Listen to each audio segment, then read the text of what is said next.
आप सभी का स्वागत है आपके अपने YouTube चैनल जनित स्टडीज में। जैसा कि आप सब लोग जानते हैं कि हम इस YouTube चैनल के जरिए आपके लिए एजुकेशन से संबंधित वीडियोस लेके आते हैं जो कि आपके कॉम्पिटिटिव एग्जाम जैसे कि बैंक, एसएससी, रेलवेज, एनटीपीसी या स्टेट लेवल का कोई भी एग्जाम हो उसके लिए बहुत ही महत्वपूर्ण है। जैसा कि आप सब लोगों की रिक्वेस्ट थी और मैंने भी आपको प्रॉमिस किया था कि अपने चैनल में मैं आपके लिए जॉब वैकेंसीज भी लेके आऊंगा, जॉब वैकेंसीज की वीडियो भी लेके आऊंगा। तो इसी सीरीज में आज हम लेटेस्ट जॉब वैकेंसी में देखेंगे हमारे पास कौन सी लेटेस्ट जॉब वैकेंसीज आई है। तो आज की लेटेस्ट जॉब वैकेंसी है एसएससी की। तो एसएससी की जॉब आई है, एसएससी स्टेनोग्राफर रिक्रूटमेंट 2020, जो कि आपकी ग्रुप सी और ग्रुप डी के लिए है। अब ये एक नॉन गेजेटेड पोस्ट है जो कि एसएससी एग्जाम कंडक्ट कराता है। तो चलिए देखते हैं इसकी डिटेल्स के बारे में और देखेंगे इसकी नोटिफिकेशन के बारे में, कितनी वैकेंसीज हैं, रिटन एग्जामिनेशन कैसा होगा, एग्जामिनेशन किस तरीके से दिया जाएगा, सिलेक्शन प्रोसेस क्या है, एज लिमिट क्या है, क्वालिफिकेशन क्या है, वो सब मैं आपको इस वीडियो में बताऊंगा। तो चलिए सबसे पहले यहां पर देख लेते हैं कि हमारे पास क्या क्या चीज है।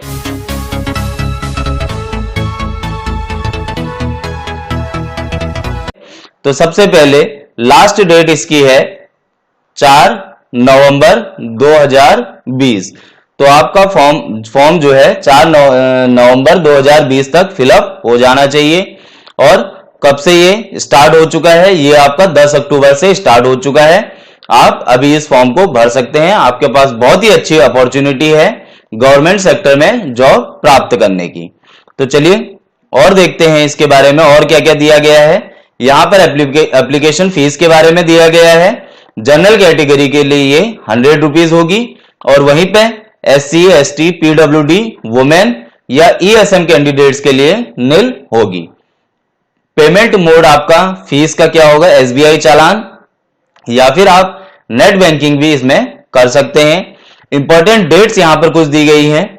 स्टार्ट डेट टू अप्लाई है आपकी 10 अक्टूबर 2020 और लास्ट डेट आपकी अप्लाई करने की है 4 नवंबर 2020 और ऑनलाइन पेमेंट करने की लास्ट डेट है 6 नवंबर 2020। वहीं पर ऑफिशियल चालान जनरेट करने की लास्ट डेट आपको दी गई है 8 नवंबर 2020 और आपका चालान के द्वारा जो फीस आप सबमिट करेंगे उसकी लास्ट डेट है 10 नवंबर 2020। और साथ ही साथ आपका जो रिटन एग्जामिनेशन होगा जो कि कंप्यूटर बेस्ड एग्जामिनेशन होगा वो आपका 29 से 31 मार्च 2021 तक होगा। अब देखिए यहां पर एज लिमिट आपको दिखाई गई है। मिनिमम एज यहां पर 18 साल है और साथ ही में एसएससी स्टेनोग्राफर ग्रेड सी के लिए आपकी मैक्सिमम एज 30 साल है और स्टेनोग्राफर ग्रेड डी के लिए 27 साल है। एज रिलैक्सेशन भी यहां पर दी गई है जो कि हम आगे नोटिफिकेशन में पढ़ेंगे। तो चलिए देखते हैं इसका नोटिफिकेशन क्या क्या इसमें हमें दिया गया है। नोटिफिकेशन को पूरा पढ़ते हैं। तो चलिए सबसे पहले यहां पर देखिए आपको नोटिफिकेशन में डेट दी गई है। ऑनलाइन एप्लीकेशन आपकी 10 अक्टूबर से 4 नवंबर तक सबमिट होगी।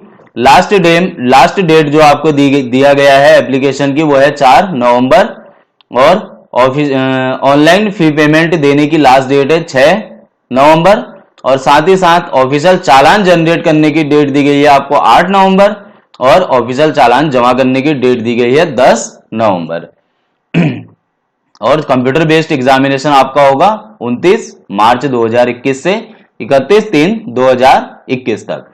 कहने का मतलब है आपके पास कुल मिला के अभी 5 से 6 महीने यहाँ पर इसकी तैयारी करने को है। काफी अच्छी वैकेंसीज हैं। आपको गवर्नमेंट सेक्टर की जॉब मिल रही है, सेंट्रल गवर्नमेंट की जॉब मिल रही है। तो आप जरूर इस फॉर्म को भरिए। चलिए आगे बढ़ते हैं नोटिफिकेशन में। देखिए vacancies will be determined in due course. Updated vacancies position will be uploaded on the website of the commission from time to time. तो वैकेंसीज यहां पर आपको अभी नहीं बताई गई है कितनी वैकेंसीज हैं, बट एक एजम्पशन है कि बहुत ज्यादा यहां पर वैकेंसीज आएंगी और जो कि आपको टाइम टू टाइम अपडेट कर दी जाएगी। चलिए और देखते हैं नोटिफिकेशन में इंपॉर्टेंट चीज क्या क्या है। एज लिमिट देखिए, स्टेनोग्राफर ग्रेड सी के लिए 18 से 30 साल है, आपकी 8 अगस्त 2020 तक ये गिनी जाएगी। और जो भी पर्सन 2 अगस्त 1990 से पहले बॉर्न नहीं होना चाहिए और 1 अगस्त 2002 के बाद बॉर्न नहीं होना चाहिए। उसी तरह स्टेनोग्राफर ग्रेड डी में 18 से 27 साल है और यहां पर आपकी जो लास्ट डेट आपकी एज देखी जाएगी वो 1 अगस्त 2020 को देखी जाएगी, सेम है। और कैंडिडेट 2 अगस्त 1993 से पहले बॉर्न नहीं होना चाहिए और 1 अगस्त 2002 के बाद बॉर्न नहीं होना चाहिए। अब देखिए यहां पर कुछ एज रिलैक्सेशन दी गई है। अगर आप एससी या एसटी कैटेगरी को बिलोंग करते हैं तो आपको 5 साल की छूट दी जाएगी। अगर आप ओबीसी कैंडिडेट हैं तो आपको 3 ईयर की छूट दी जाएगी। अगर आप पीडब्ल्यूडी हैं अनरिजर्व्ड में तो आपको 10 साल की छूट दी जाएगी। उसी तरह आप पीडब्ल्यूडी ओबीसी हैं तो 13 साल, अगर आप पीडब्ल्यूडी एससी एसटी हैं तो 15 साल। एक्स सर्विसमैन के लिए यहां पर 3 साल की छूट दी जाएगी after deduction of the military services rendered from the actual age age on closing date of receipt of online application. और यहां पर डिफेंस पर्सनल के लिए 3 और 8 साल की छूट दी गई है। देखिए 3 साल की छूट दी गई है। Defence personnel disabled in operation during hostilities with any foreign country or in disturbed area and released as a consequence thereof।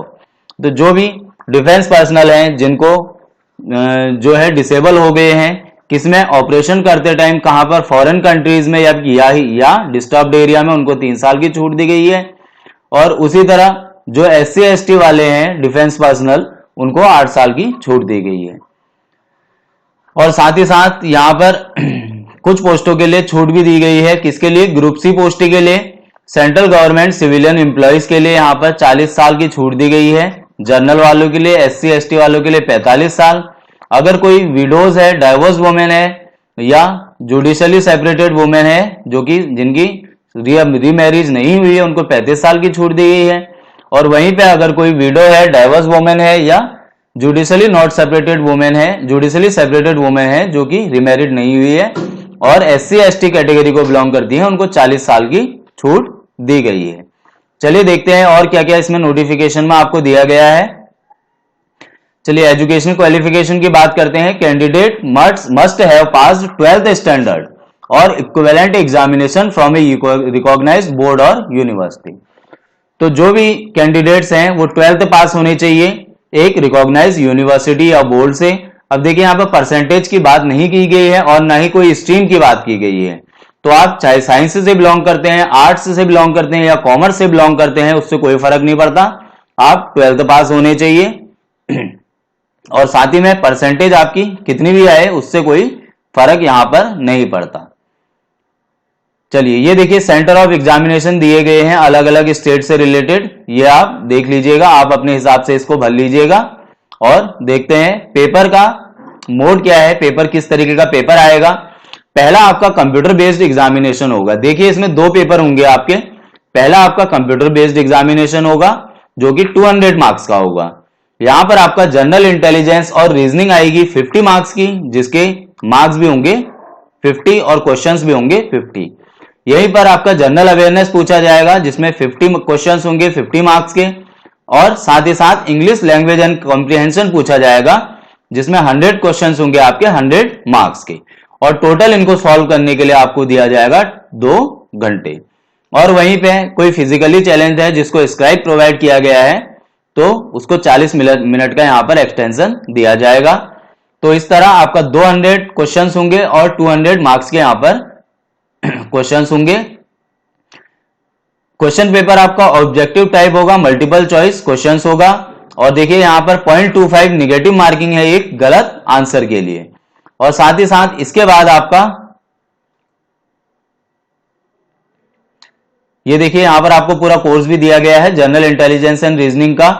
Verbal और नॉन वर्बल आएगी, यहां पर आएगी analogy, similarities, differences, space, visualisation, problem solving, analysis, judgement, decision making, visual memory, discriminating observation, relationship concepts, arithmetical reasoning, verbal and figure classification, arithmetical, number series, non verbal series etcetera. और general awareness में आपसे पूछा जाएगा, देखिए questions will also design to test knowledge of current events, यानी कि current affairs आपसे पूछा जाएगा। और साथ ही साथ यहां पर हिस्ट्री, सिविक्स, ज्योग्राफी, आपका स्पोर्ट्स से रिलेटेड, इकोनॉमिक्स से रिलेटेड, पॉलिटी से रिलेटेड, इंडियन कॉन्स्टिट्यूशन से रिलेटेड या साइंस से रिलेटेड क्वेश्चन भी पूछे जाएंगे। और इंग्लिश लैंग्वेज में आपका क्या आएगा, यहां पर वोकैबुलरी आएगी, ग्रामर आएगी, सेंटेंस स्ट्रक्चर आएगा, सिनोनिम्स, एंटोनिम्स आएंगे, करेक्ट यूजेज आएंगे, राइटिंग एबिलिटी आएगी और राइटिंग एबिलिटी भी देखी जाएगी। उसके बाद देखिए अगर आप ये टेस्ट क्लियर कर लेते हैं तो उसके बाद आपका टाइपिंग टेस्ट होगा। यहां पर स्टेनोग्राफर ग्रेड डी के लिए इंग्लिश हिंदी दोनों है, जो भी आप मोड यहां पर सेलेक्ट करते हैं। देखिए हिंदी में थोड़ा टाइम ड्यूरेशन ज्यादा है, इस चीज का आप ध्यान रखिएगा। तो जिसको भी हिंदी टाइपिंग आती है वो हिंदी टाइपिंग ही सेलेक्ट करें। हिंदी टाइपिंग में टाइम ड्यूरेशन आपका 65 मिनट्स है और इंग्लिश टाइपिंग में आपका टाइम ड्यूरेशन है 50 मिनट्स। सॉरी, यहां पे हिंदी में 65 मिनट्स, ठीक है। और स्टेनोग्राफर ग्रेड सी में भी आपका इंग्लिश में 40 मिनट्स है, हिंदी में 55 मिनट्स है। और देखिए यहां पर आपको टाइपिंग स्पीड भी दी गई है। क्या दिया गया है, डिक्टेशन ऑफ 10 मिनट, यानी कि 10 मिनट आपको दिए जाएंगे इंग्लिश और हिंदी जो भी आप चूज करते हैं उसमें।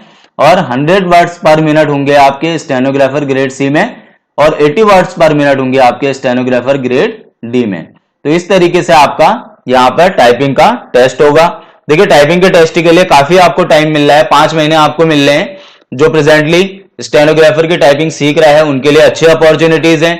बाकी हर कोई स्टूडेंट इसका फॉर्म भर सकता है। 5 महीने बहुत ज्यादा होते हैं, आप 5 महीने में आराम से टाइपिंग सीख सकते हैं। और देखिए आपके पास आइडेंटिटी कार्ड होना चाहिए जिसमें आधार कार्ड या voter ID, driving licence, PAN card, passport या आपका ex serviceman discharge book issued by ministry of defence होना चाहिए। अब देखिए और इसमें क्या क्या दिया गया है। अब देखिए एक यहां पर बहुत इंपॉर्टेंट चीज दी गई है, इसमें आपकी कट ऑफ जनरेट नहीं होगी।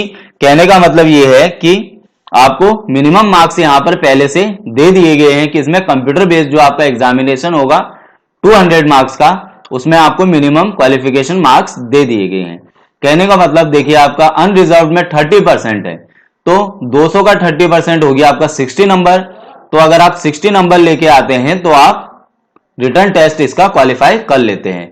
हालांकि जितने ज्यादा आप नंबर लेके आएंगे उतनी आपकी पॉसिबिलिटी बढ़ जाएगी यहां पर सिलेक्शन की, बट आप 60 मार्क्स में भी सिलेक्शन यहां पर प्राप्त कर सकते हैं। तो देखिए रिटर्न टेस्ट का उतना प्रेशर नहीं है। ओबीसी या ईडब्ल्यूएस के लिए 25% है और एससी एसटी पीडब्ल्यूडी वगैरह के लिए 20% यहां पर मिनिमम क्वालिफिकेशन मार्क्स आपको पहले से ही दे दिए गए हैं। तो इस तरीके से आपकी वैकेंसी आई है SSC stenographer grade C and grade D की। जितने भी लोग ये वीडियो देख रहे हैं आप सबसे रिक्वेस्ट है आप फॉर्म जरूर भरिए। काफी अच्छी वैकेंसीज हैं, आपको सेंट्रल गवर्नमेंट की जॉब मिलती है और गवर्नमेंट जॉब आप देख रहे हैं कितनी बेरोजगारी हो रही है दुनिया में, तो एक भी आपको चांसेस यहां पे गंवाना नहीं है। जरूर इस फॉर्म को भरिए। साथ ही साथ आप लोगों से रिक्वेस्ट है जिसे भी वीडियो अच्छी लगती है वीडियो को लाइक जरूर कीजिए। आप कमेंट सेक्शन में अपने डाउट्स, अपनी क्वेरीज, जो भी आपको डाउट्स है आप मुझसे जरूर पूछिए, मैं पूरी कोशिश करूंगा उन्हें सॉल्व करने की। साथ ही साथ मेरे लिए अगर कोई भी सजेशंस हो आप जरूर मुझे बताइए।